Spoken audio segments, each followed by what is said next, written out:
Hello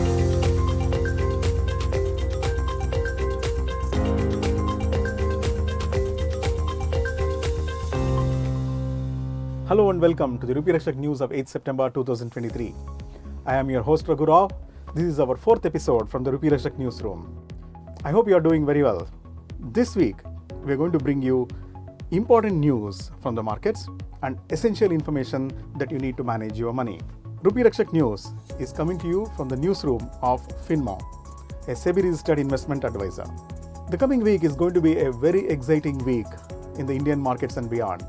The entire world is coming to India for the G20 summit on 9th and 10th September, followed by a special session of the Parliament on 18th September. Who knows what is in store? FinMo is a SEBI-registered investment advisor. We are a fee-only advisor. What that means is that we do the research and bring you the best products where you can invest your money and grow it. And we facilitate that investment through our website rupeerakshak.com. And we charge a nominal fee for the investment advice. However, we don't earn any commission from the products that we recommend to you.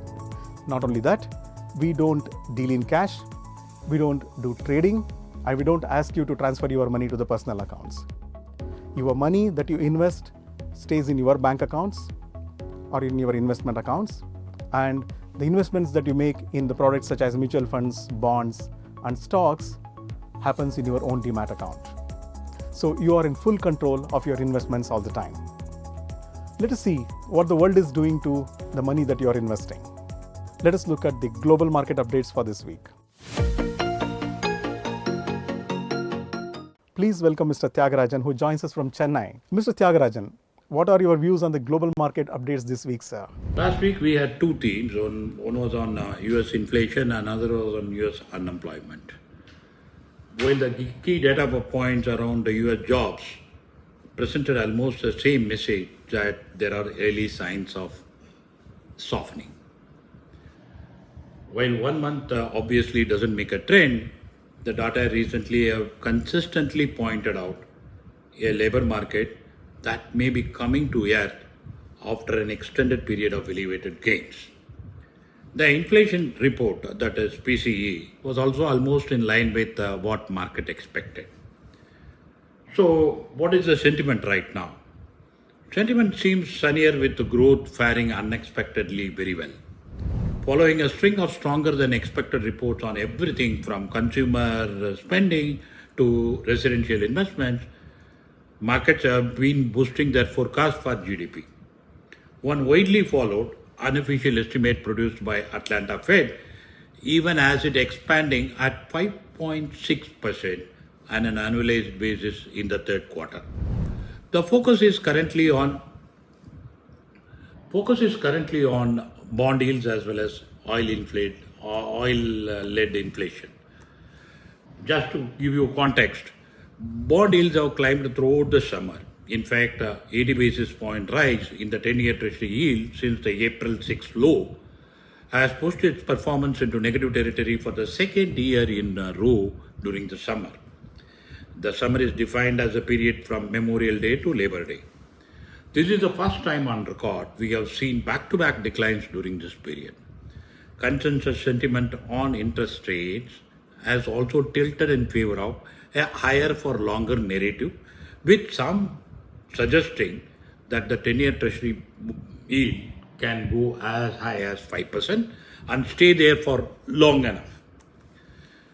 So you have got US 10-year Treasury yield going at a fair clip during the next few weeks. Then actually the oil price, which was holding at about 80 to 85 range, suddenly broke above the range and then went past 90. Saudi Arabia and Russia moved with the determination to support oil prices, extending their respective ongoing production and export cuts throughout the end of the year.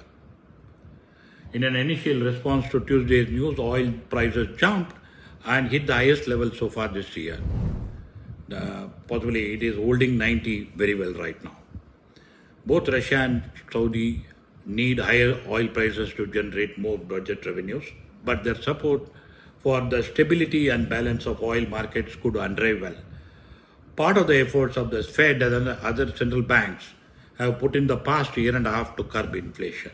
So basically higher oil means higher inflation. Basically oil came lower in response to a lower growth on account of the higher rates.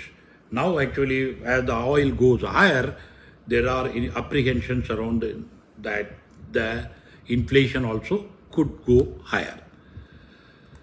So as far as US equities are concerned, US equities have delivered a solid performance this summer. But of course, we remain cautious in the short term. In addition to September being the seasonally the weakest month of the year, if the economy starts to weaken, the growth concerns also could weigh on the earnings outlook and investor sentiment again. As far as dollar rupee broke over 82.85 in an unexpected manner. Actually, we thought there will be a solid defense at 82.85, but of course it broke above 82.85. And then it appears it could settle higher than the historic high of 83.30 on higher oil and stronger dollar. Yes, a toxic combination. There is no aggressive dollar selling intervention at this moment. And so the weaker rupee till about 84.5 is not ruled out if the same dynamics continue. So probably 1950 plus or minus 50 points. I think that is possibly the ideal backdrop for now. Thank you. Thank you, Mr. Tyagarajan, for your expert views on the global markets this week. That's the global market updates for you this week. If you like our news and views, subscribe to Rupee Rakshak News channel on YouTube. Thank you for watching Rupee Rakshak News.